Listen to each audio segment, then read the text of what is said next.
కూటమి ప్రభుత్వం నా దృష్టిలో 100% ఫెయిల్ అండి. నో డౌట్ అందులో. 2019లో ఏం జరుగుతుందో సేమ్ రిపీట్ అవుతుంది. అంటే మీరేమో అట్లా అంటున్నారు, వాళ్ళేమో నెక్స్ట్ సీఎం పవన్ కళ్యాణ్ నారా లోకేష్ గొడవ పడుతున్నారు. నెక్స్ట్ సీఎమ్మా ఓకే, ఆల్ ది బెస్ట్ ఇద్దరికి. జగన్ గారు పాదయాత్ర చేయబోతున్నారట, నెక్స్ట్ ఎలా ఉండబోతున్నారు? నెక్స్ట్ ఎట్లా ఉంటే యాజువల్గా 2019లో ఏం జరుగుతుందో సేమ్ రిపీట్ అవుతుంది. సరే ఇప్పుడు 23 వచ్చిన లాస్ట్ టైము, ఇప్పుడు అవి కూడా రావడానికి కూడా లేదు. వీళ్ళ పాలన చూస్తే టీడీపీకి ఎన్డీఏ కూటమి వచ్చినా కూడా అవి కూడా రావు. ఎందుకంటే ఇప్పుడు చూస్తున్న కంటిన్యూ పాలన ఏముందో అందరికీ అర్థమవుతుంది. ఏ పథకాలు ఒక్క మాట మీద నిలబడే తత్వం చంద్రబాబు కాదని ఆల్రెడీ ప్రజలకు తెలుసు. మనం మోసపోయారు, దాన్ని ఇప్పుడు తెలుసుకున్నారు. సో 2029లో సేమ్ 19లో ఏదో రిపీట్ అవుతుంది, అదే రిపీట్ అవుతుంది. ఇవన్నీ గమనిస్తున్న పవన్ కళ్యాణ్ ఎందుకు మాట్లాడలేదు? పవన్ కళ్యాణ్ మీకు తెలిసింది, ఎప్పుడు చంద్రబాబు భజన చేయడం తప్పితే చంద్రబాబుని ప్రశ్నించే హక్కు ఎప్పుడు లేదు కదా పవన్ కళ్యాణ్కి. బీజేపీ ఫ్రెండ్ అంటే చంద్రబాబు ఎన్డీఏ కూటమి అంటేనే మొత్తం 3 కలిపి బీజేపీ పవన్ కళ్యాణ్కి మొన్న నేను ఏది చెప్తే అది మోడీ గారు చేస్తారు అది అని చెప్తానే వచ్చారు. సో అది ఈయన ఇక్కడ ఇవ్వటం తప్పితే అక్కడి నుంచి మనకు తీసుకొచ్చి మనకి లబ్ధి కూరేది ఏం లేదు. రాష్ట్ర ప్రజలు తెలుసుకుంటారని నేను అనుకుంటున్నాను. పవన్ కళ్యాణ్ చంద్రబాబు చెప్పి స్క్రిప్ట్ రాసిస్తే చేస్తాడు, కానీ నేను చేసేది ఇప్పుడు ప్రశ్నించడం అనేది లాస్ట్ టైం కూడా ప్రశ్నించింది ఏం లేదు చంద్రబాబు. చాలా మంది క్వశ్చన్ కూడా ఇదే, ఆయన ఎన్డీఏ కూటమిలో ఎన్డీఏ ఉంది, మన బీజేపీ కూడా ఉంది, వాళ్ళందరూ ఫ్రెండ్స్ కదా, మరి అనుకున్నాయని పవన్ వాళ్ళు ముగ్గురు అన్నదమ్ముళ్ళు కదా.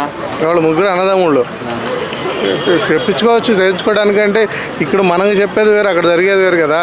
వీళ్ళ లెక్కలు కూడా పెట్టుకోరు నాకు తెలిసి. ఓకే, మరి ఫైనల్గా జగన్ పాదయాత్ర చేస్తే కూటమి భయపడుతుందంటారా? నెక్స్ట్ ఒకవేళ సిబ్బంది పొందే అవకాశం ఉందంటారా? భయం కాదు, వాళ్ళు డిసైడ్ అయిపోతారు నెక్స్ట్ ఓటమిని, దాంట్లో డౌటే లేదు. నెక్స్ట్ ఓటమి డిసైడ్ అవుతారు. ఎందుకంటే ఆల్రెడీ వాళ్ళు ఏం చేయలేకపోతారని వాళ్ళకి తెలుసు. ఎందుకంటే కవర్ చేసుకుంటూ వస్తున్నారు, కానీ ప్రజల వ్యతిరేకత 200% వచ్చింది. 100% కాదు, 200% వచ్చింది.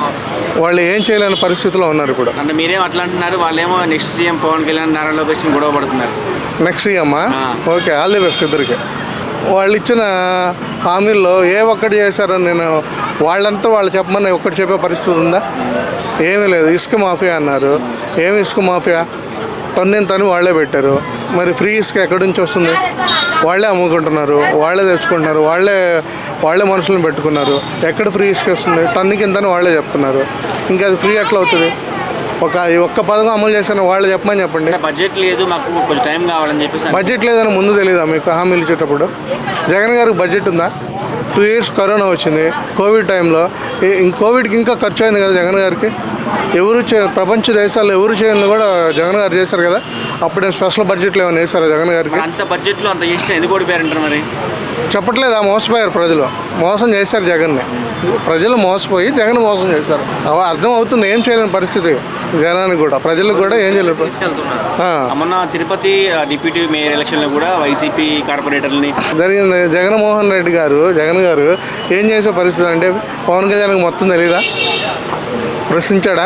డిప్యూటీగా ఉన్నారు కదా ఆయన, ప్రశ్నించాలి కదా, తీసుకుని రావాలి కదా, కేసులు పెట్టాలి కదా వాళ్ళని. ఏం చేశారు? తిరుపతిలో తొక్కిసలాట జరిగింది, సమ్ పీపుల్ చనిపోయారు. ఒక స్టేట్మెంట్ ఆయన ఇచ్చారా? క్షమాపణ చెప్పమన్నాడు.